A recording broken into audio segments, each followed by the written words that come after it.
Warning: the following video contains explicit language which may be offensive to some viewers or inappropriate for children. The content within this video is intended for mature audiences only. Hello and welcome to this video. This is a composite video. I took the video for Neonomicon by Alan Moore and Providence Compendium by Alan Moore and mushed them together into one video. All the standard warnings and copyright stuff all applies. There's going to be some extreme stuff, but you know, it's Halloween and Moore doesn't use it gratuitously, and it's a good Lovecraft story. So, with that, whoa, get on with business.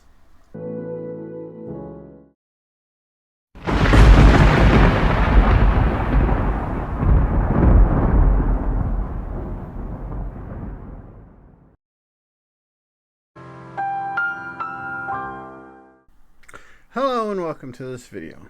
I hope everyone is doing all right. I hope everyone's having fun, and I hope the universe is treating you fairly. Before we get into this video, I want to thank all of my subscribers, all 114 of you. It's very much appreciated. I feel honored that you have chose to subscribe to my channel. I hope I can continue to put out videos that are worthy of your trust. At the time, like I said, at the time of filming, there's 114, and you're all appreciative. I'm appreciative of you subscribing, and like I said, it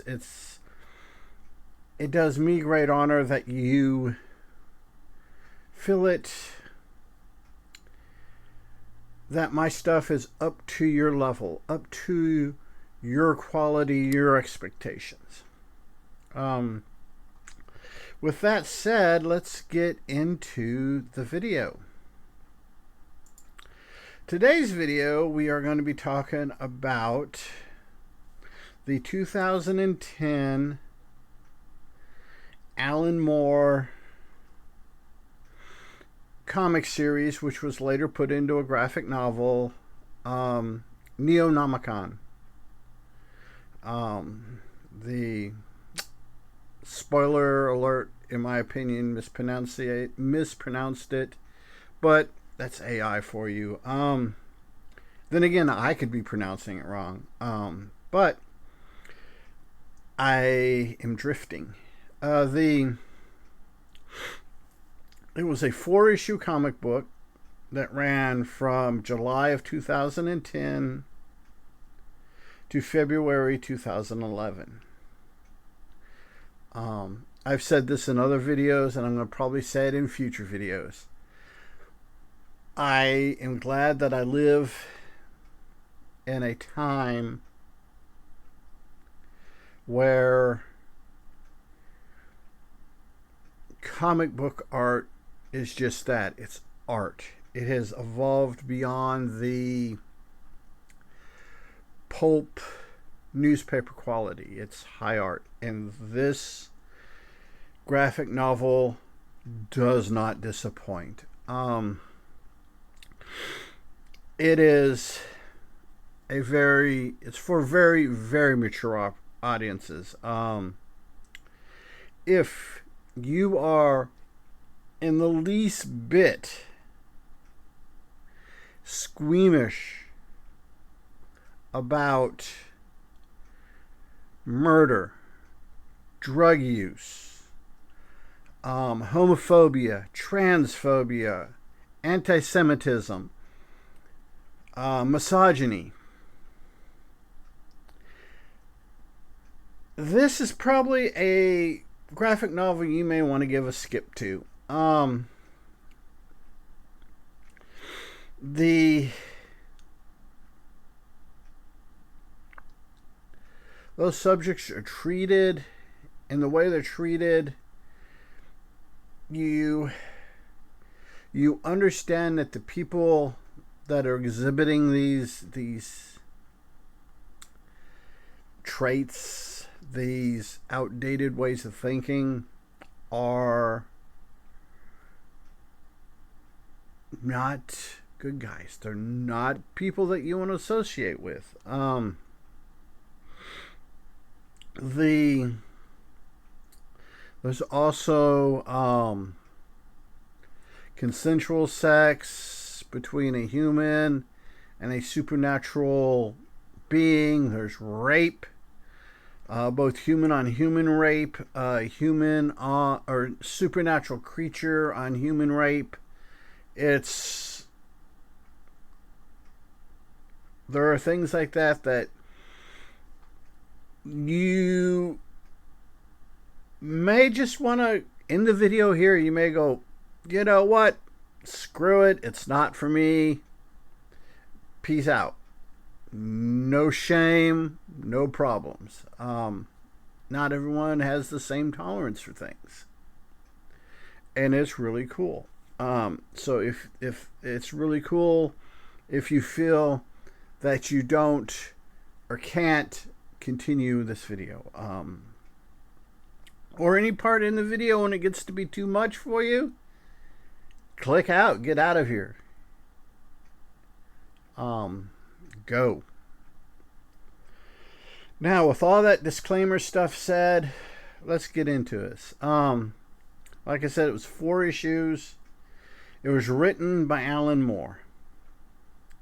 And if you grew up a comic book kid in the 80s, he was part of the 3M trinity of comic book gods.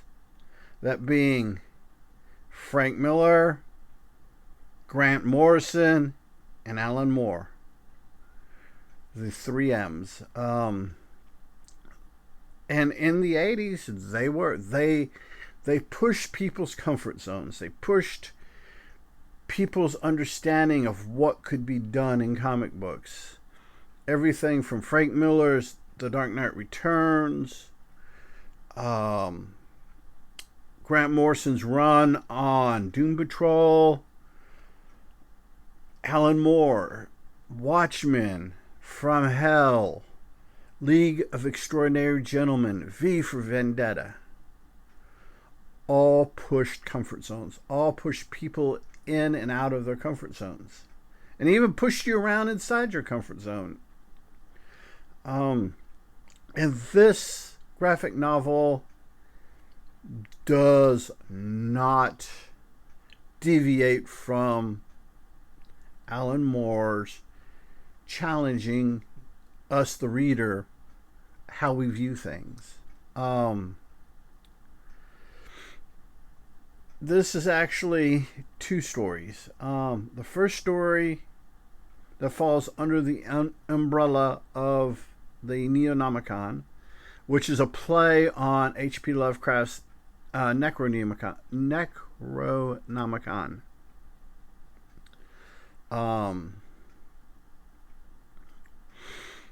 We're introduced to Aldo Sax. A-L-D-O, first name, S-A-X, last name. Aldo Sax. He is an FBI agent. He is like a Sherlock Holmes level super genius. He has figured out things before people realize there's stuff to put together. He's that intelligent, that his brain is works that way. The downside to it is our boy Sax is a racist, a misogynist. He's anti-Semitic. He's homophobic. He's all of the above. Go back to all the stuff that I was saying earlier about bad character traits.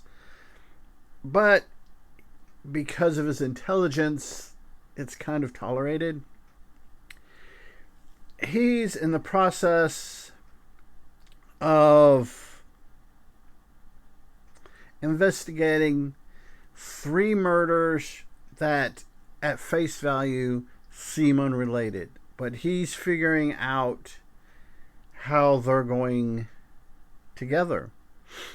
And he thinks it involves a drug.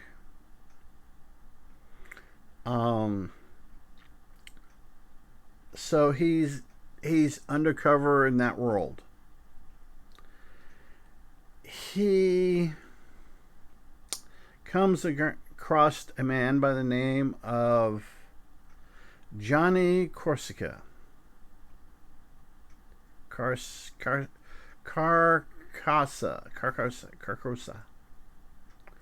In Red Hook, Brooklyn. He arranges a meeting. They get into some drug stuff. And at the end of it, our boy Sax winds up murdering some people and is committed to an insane asylum.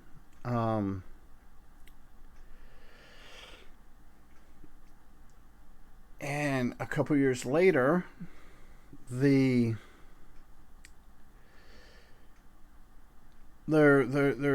appears to be a copycat murder. This copycat murderer is doing some horrible things. In fact, one of the murders that the copycat does mirrors one of Sax's murders, where he cuts off the hands and carves up a person's head into the shape of a tulip while they're still alive. So the 2 new FBI agents,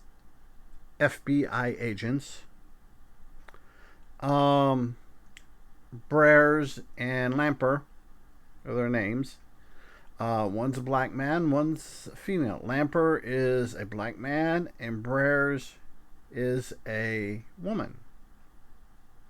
So they're going to see this psycho killer with all his bad traits. And they get there, they try to interview him, and he is just babbling nonsense, or what appears to be nonsense. Those of you who have read any of the H.P. Lovecraft stories recognize it as the made-up language of the old ones that H.P. Lovecraft created. Our boy Sax is also in a lot of ways a stand-in for Lovecraft. Lovecraft had, for his time, the 1920s, 1930s, 1920s and 30s, and I think a lot of his stuff didn't get published until late 30s, early 40s, near or right around the time of his death. But Lovecraft was very, very much all these traits that Sax had, but was a genius of a writer. You cannot, in good faith, you cannot diminish his work because of his fucked up worldview. But at the same time, Lovecraft's fucked up worldview was accepted. It was commonplace. He wasn't, during his life, he wasn't the oddball out.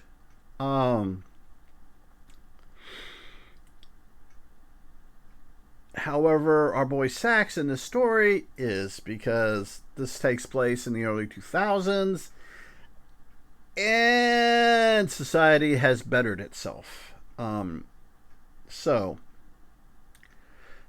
H.P. Lovecraft was also very asexual.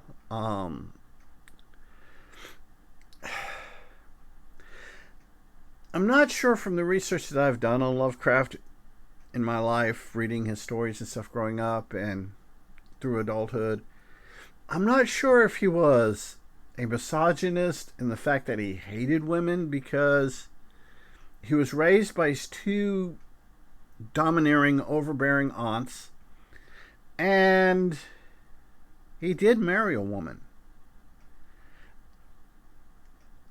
But I think he may have been more afraid of women than outright hating them.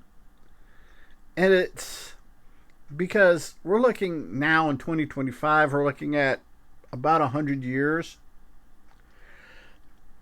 And all that stuff's kind of murky. I mean, it's up to personal interpretation. And I have to admit, I'm on the fence on this.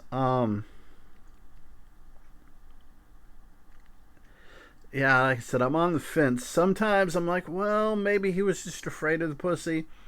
And other times I'm like, well, he hated women. And it's and a lot of it has to do with the sources, the way the source you're doing the research has written it, the way they're trying to portray them. But like I said, Sax is kind of the stand-in for Lovecraft. Through the story picks up with Lamper and Brer's investigation. They wind up in Salem, Massachusetts. They discover a sex cult that worships the great old ones of Lovecraft creation. They figure out that Lamper and Brer's are FBI agents. They kill Lamper.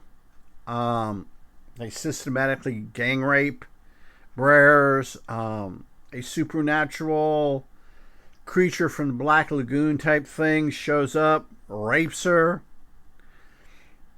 And through the process of Stockholm Syndrome, over the course of, I think it's stated at like a week, that she becomes a willing participant. And she eventually gets out. She gets back in contact with the FBI. They raid the place. They kill this creature. The creature by this point had killed all the cultists. And the book ends with her on psychiatric leave because, well, you know, getting raped by the creature from the Black Lagoon is probably not good for one's psyche. And we find out at the very end of the story that she's pregnant. And it's alluded to that maybe the stories and the great old ones and all that haven't arrived yet.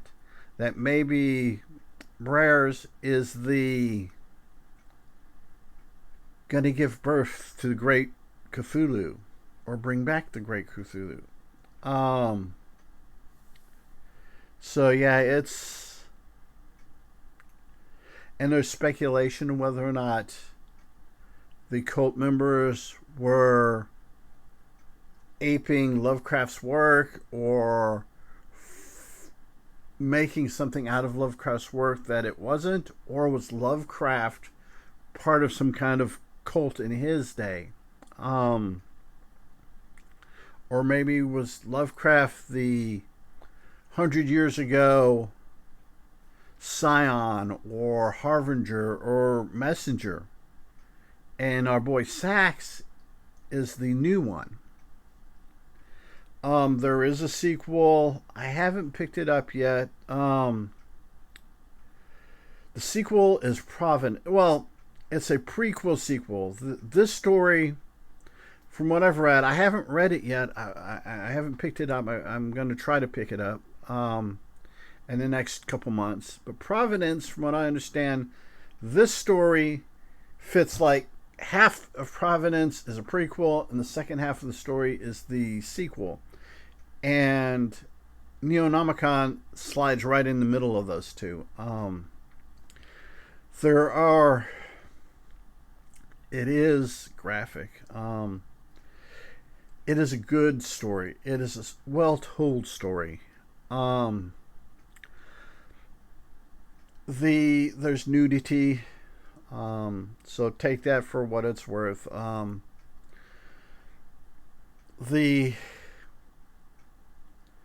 The rape and stuff is off panel, right? Not really off panel. You have allusions to it. You have a close-up on the Brer's face when she's getting raped, but you don't actually see the rape. It's like I said, if you're squeamish, I've probably said this over and over through the video by now, that this is probably a skip as far as reading in this video. If you've made it this far, you're probably good to go on the novel. But do your own research. Look it up on Wikipedia or the comics forum. Let me see the name of it. Like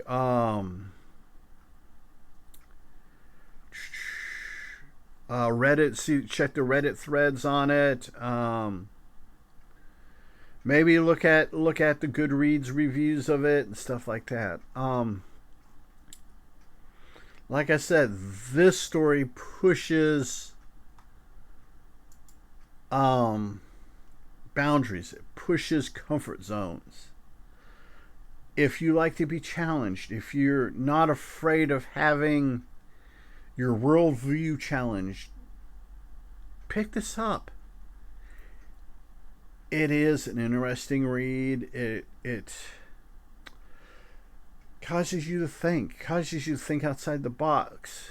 Not outside the box, outside the field that the box is in. You know, it's Alan Moore unrestrained. The novel is put out by, grab my copy right quick right here. This is the front.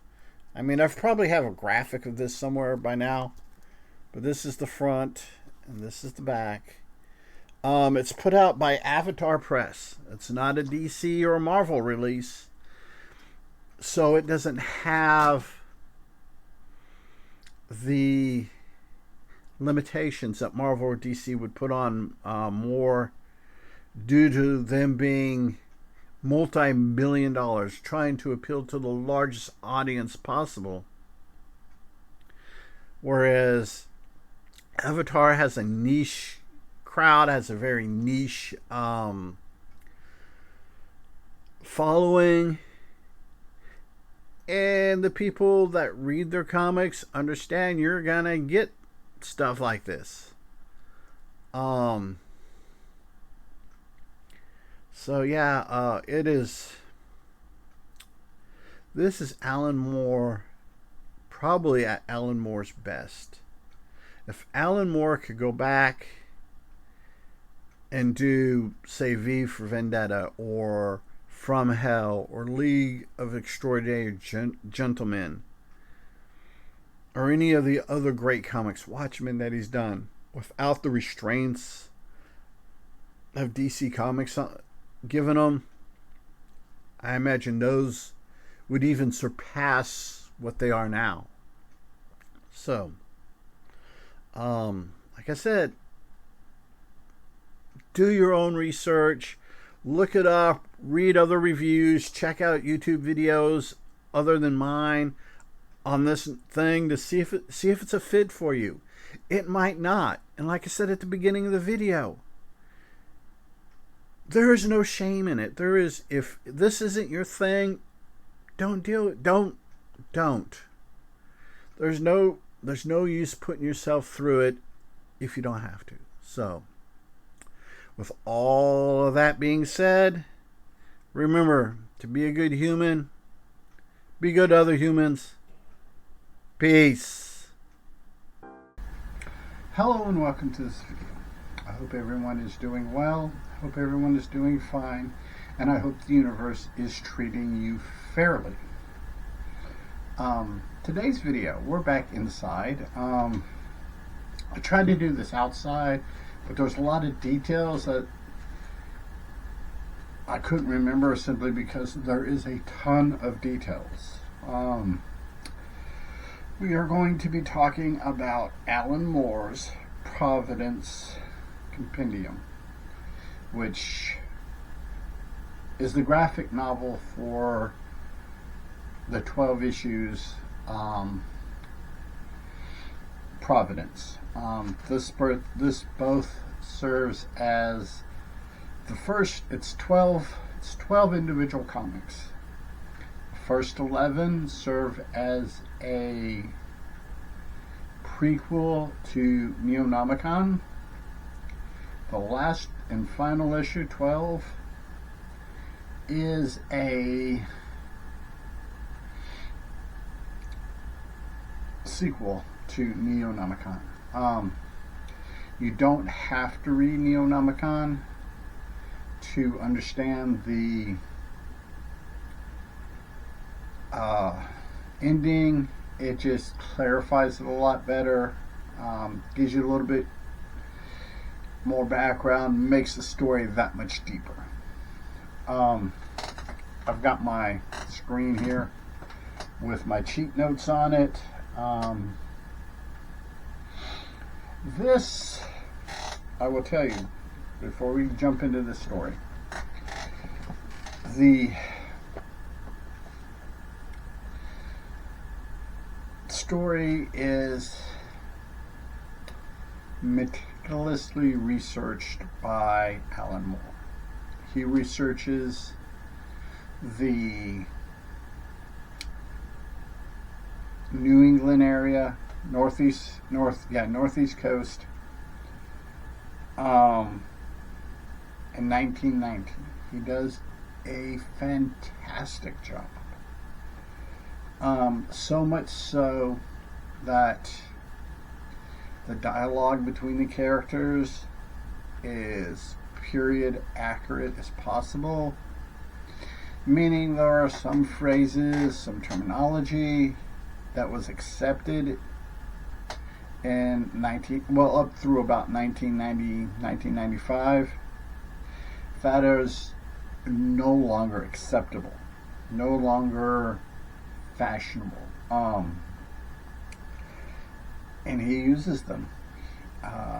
There's a chance, he took the chance and being as period accurate as possible of alienating readers, which in my opinion is because of his writing skills. His ability to tell a story was a good call.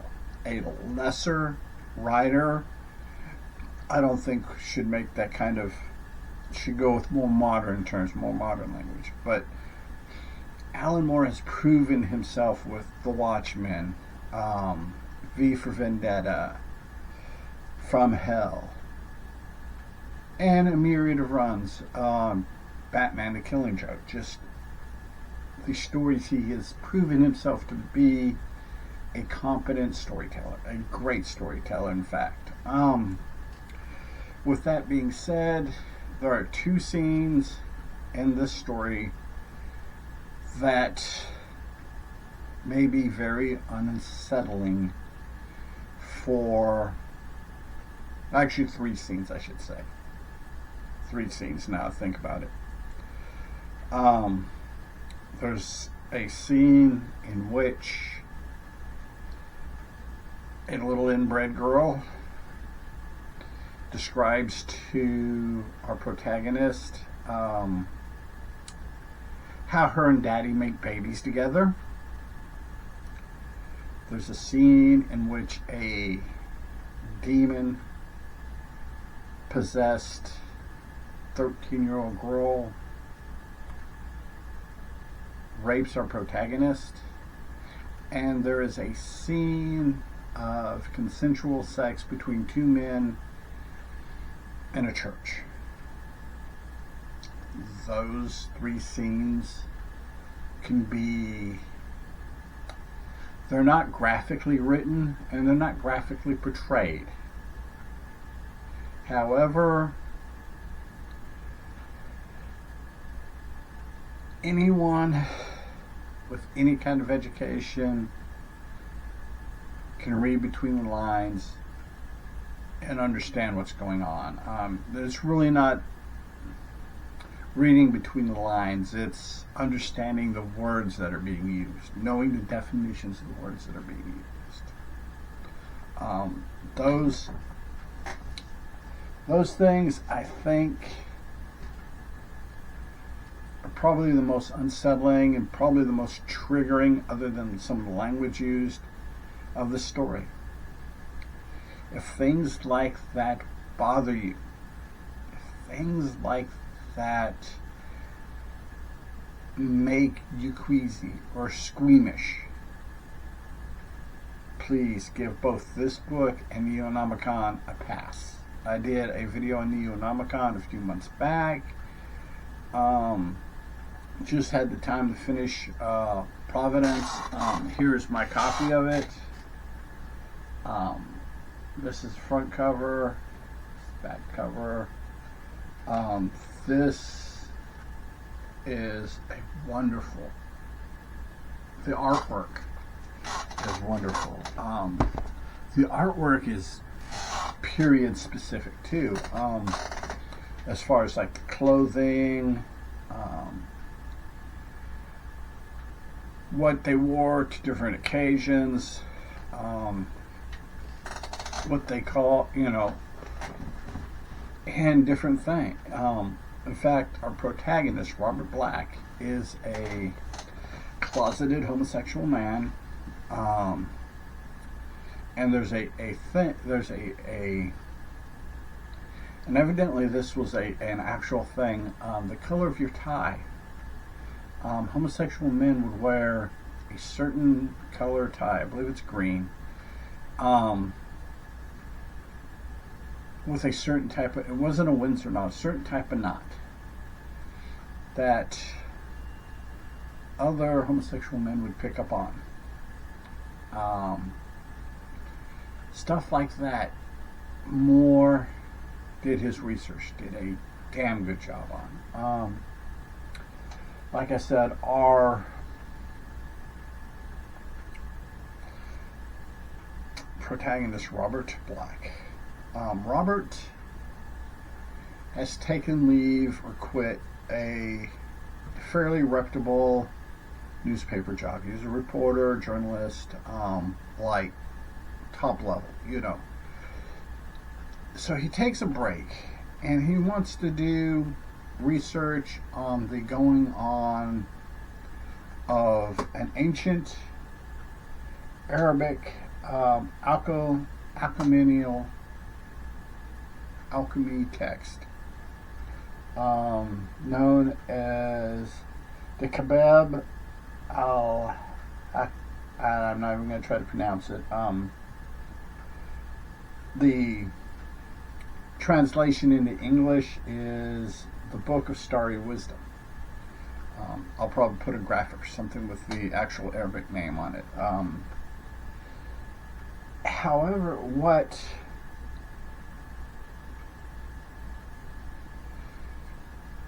has triggered his interest in this is his boyfriend had read the text, or had read a portion of the text and committed suicide. He did some digging and found that people who had read this text had often killed themselves. So he wants to figure out why.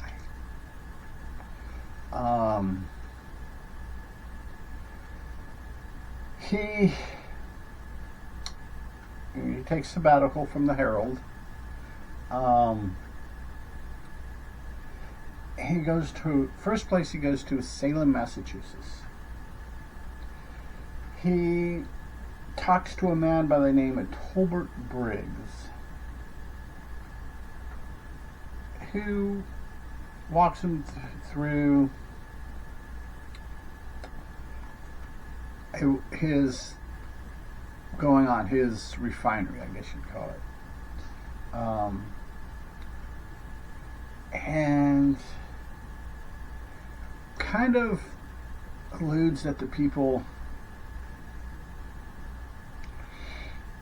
aren't all human. They're not what they seem. Some of the people are, well, they're breeding with fish people. He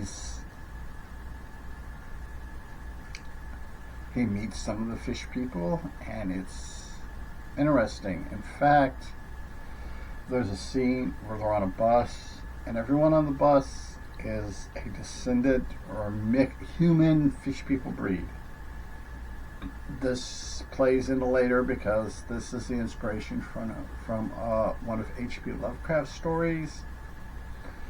And H.P. Lovecraft does show up in later issues as a character. Moore did a ton of research on Lovecraft's life, and that's just awesome.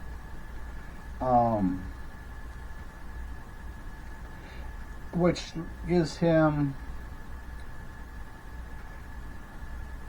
the basic information he needs to continue. He's kind of freaked out by this. I mean, even though he's from New York and does New York things, this stuff is kind of freaky.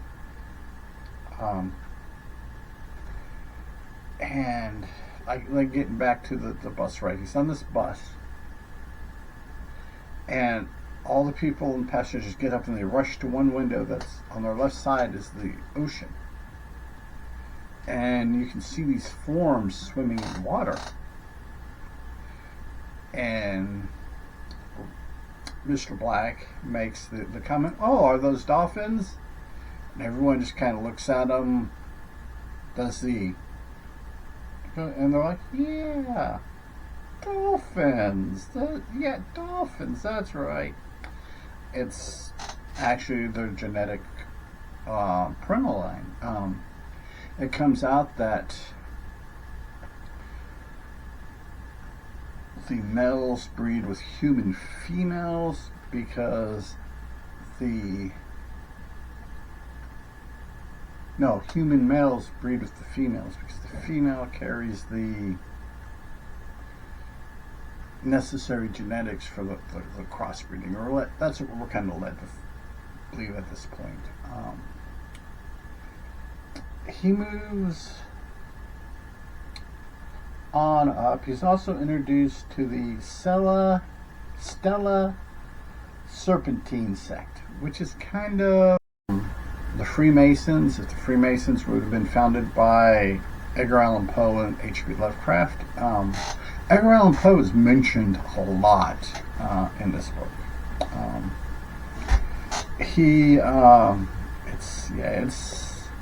They're kind of very cultish, very cliquish, very, very Masonic.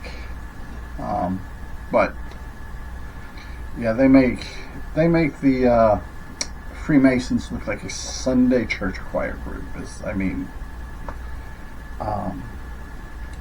So from there, Robert goes to Manchester, New Hampshire. And on his way there, he stops. And he meets a man, Athol, Athol. And he learns from him. He meets his albino daughter, and finds out that he has grandchildren. And he goes to look after her, to find her sons. And she sits down and they have a very candid conversation. Like I said, it's there's nothing that is gratuitous, but she goes into how her and Daddy make babies together. And it turns out that her children have supernatural qualities, and they're kind of spooky. One of them's kind of like invisible and can possess people. Once he gets done with that craziness, he makes it to Manchester. Goes to St. Ashleigh College, where they have a copy of the translated book. He's told that their librarian is out of town and won't be back for a couple weeks, and that's cool. He meets this 13-year-old girl who's like this super genius. You know, she's 13. She's getting ready to graduate college. You know, Will Smith doesn't want to cross Will Smith's path in a dark alley in New York, but that's Men in Black reference. Yeah, she's kind of out there. Then we learned that her father was in this cult organization, whatever you want to call it. And like I said, she has just extraordinary intelligence. She points him to a place, a little town, where he can rent a room to stay in while he's there doing his research. He finds out that where he's at, he has these bizarro dreams.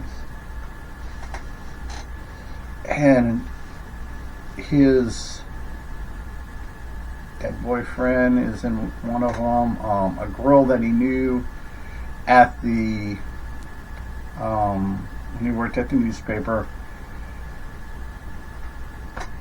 is there, and it's not shown, but she's like looking on the covers, and evidently she has a huge penis. And she makes a comment to the effect that, well, yeah, now that I've got this, I can move up the ranks. I can better myself because I now have a penis.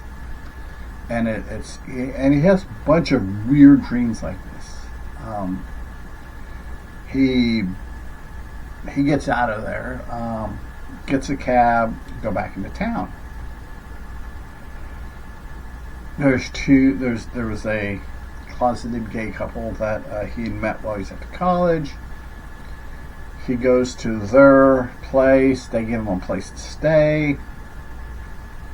Till the morning, he gets up. Then he decides he wants to go to the college. He goes to the college and finds out that the librarian that he was told is out of town has been back for like 2 weeks. But he's busy and he can come back later. So he leaves. He does some other investigating, some other things. Evidently there was a meteor that came down. Does some investigation into that. It turns out that the Stella Serpentine had got a piece of the comet, if not the comet, and they were storing it in this church.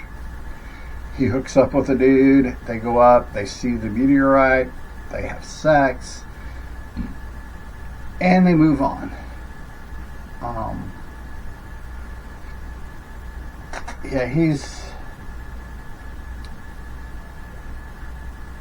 Then he has several other adventures. He meets a photographer who took pictures of the Stella Serpentine. This photographer introduces him to a demon. The demon is named King George. And King George has a brother demon named George Washington, which I think, if I remember correctly, it's mentioned in passing that those are just simply names that the human brain can comprehend. It's not the true name. We find out that these demons feed on the dead. The reason why people rot, things that die rot, is because they're eating them.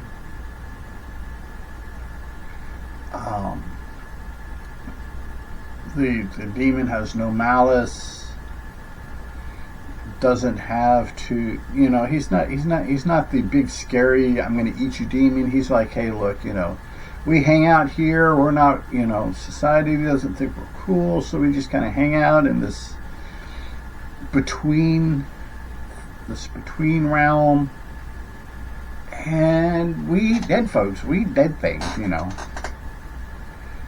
Then he goes from there to a professor who teaches people how to lucid dream, to have lucid dreams. And they go through a lucid dreams session. I'm not too sure, it's not overtly stated, but it's kind of just they're eating things and drinking things while they're talking about this. So there may not have been some drugs involved. LSD was still down the road in 1943. So yeah, we're a ways off from LSD or anything like that. Mushrooms wouldn't be introduced into America to the 1960s. So there's that. So it's probably not anything worldly or anything true, anything that's not fiction. What if they are taking drugs? They're probably fictional, made-up drugs.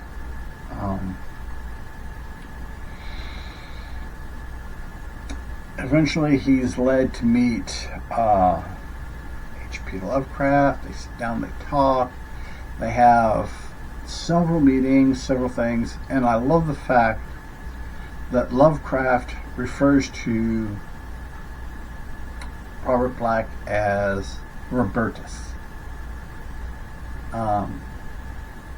Not sure if it's a feminization of his name or if it's a Latinization of his name, or it may be a Latinization of his name in the feminine. I'm not real sure, not real clear on that. Rusty, I haven't studied any Latin since the late 80s when I skipped a world history class and sat in on a friend of mine's Latin class. That was fun. It just shows you some of the teachers in the 1980s how well they did their role. I learned Latin one that way. What's funny is I had a gym coach for a world history teacher. Still made an A in world history. You gotta love that kind of crap. So yeah,